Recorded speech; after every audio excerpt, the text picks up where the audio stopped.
2G அலைக்கற்றை ஒதுக்கீடு முறைகேடு தொடர்பாக சிபிஐ தொடர்ந்த வழக்கில் இறுதிவாதம் ஒத்திவைக்கப்பட்டது குறித்த கூடுதல் தகவல்களை வழங்குகிறார் செய்தியாளர் ஹனிகுமார்.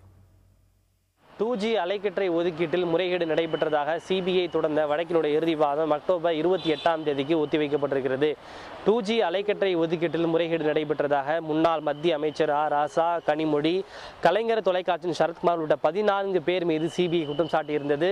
இந்த வழக்கில் சிபிஐ தரப்பு சாட்சியங்கள், குற்றம் சாட்டப்பட்ட ஒரு தரப்பு சாட்சியங்கள், இரு தரப்பு வாதங்களாகவே நிறைவடைந்ததை அடுத்து இந்த வழக்கினுடைய இறுதிவாதம் தற்போது நடைபெற்று வருகிறது. தற்போது சிபிஐ தரப்பில் தன்னுடைய இறுதிவாதங்கள் எடுத்து வைக்கப்பட்டு வருகிறது. கடந்த முறை சிபிஐ தரப்பில் ஆஜரான சிபிஐ சிறப்பு வழக்கறிஞர் ஆனந்த் குரோவர் தன்னுடைய வாதத்தை எடுத்து வைத்தார். அவர் தனது வாதத்தின் போது இந்த அலைக்கற்றை ஒதுக்கீட்டில் நடைபெற்ற முறைகேடு தொடர்பாக ராசாவுக்கு இருக்கக்கூடிய பங்கு, அதே போல மற்ற நிறுவனங்களுக்கு இருக்கக்கூடிய பங்கு ஆகியவை குறித்து எடுத்து வைத்தார். குறிப்பாக இந்த 2G அலைக்கற்றை உரிமங்களை ஒதுக்கீடு செய்வது தொடர்பாக ராசா எடுத்த முடிவுகள் அனைத்தும் தன்னிச்சையானவை, எல்லோரோடும் சேர்ந்து எடுத்த கூட்டு முடிவல்ல. இந்த விவகாரத்தில் அப்போதைய பிரதமராக இருந்த பிரதமர் மன்மோகன் சிங்கையும் ராசா தவறாக வழிநடத்தி இருக்கிறார்.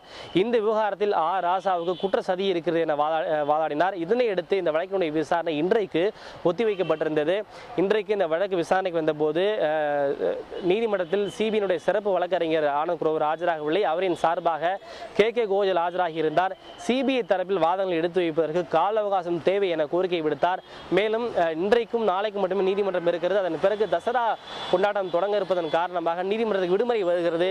எனவே சிபிஐனுடைய வாதங்களை எடுத்து வைப்பதற்கு கால அவகாசம் தேவை என கோரிக்கை விடுத்தார். இதனை ஏற்றுக்கொண்ட நீதிபதி OP ஷைனி அவர்கள் இந்த வழக்கினுடைய இறுதிவாதத்தை அக்டோபர் 28ஆம் தேதிக்கு ஒத்திவைத்து உத்தரவிட்டிருக்கிறார். புதிய தலைமுறைக்காக டெல்லியிலிருந்து ஒளிப்பதிவாளர் சாரதியுடன் ஹனிகுமார்.